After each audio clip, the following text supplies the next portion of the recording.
This is how to teach grade 2 kids to tulak.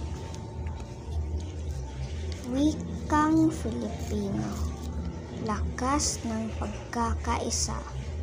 Sinulat ni Robert Nixon Fontanilla. Sa kabila ng lahi at kulay, wikang Filipino ay tulay. Sa pagkakaiba ito'y tulugan, sa puso natin isa ang bayan. Kapag tayo'y nagkakaintindihan, pagkakaisa'y ating katan.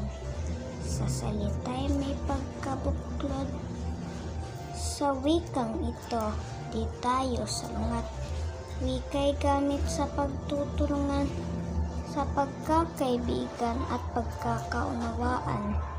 Ito'y susi sa kapayapaan sa bawat Pilipinong nagmamahalan.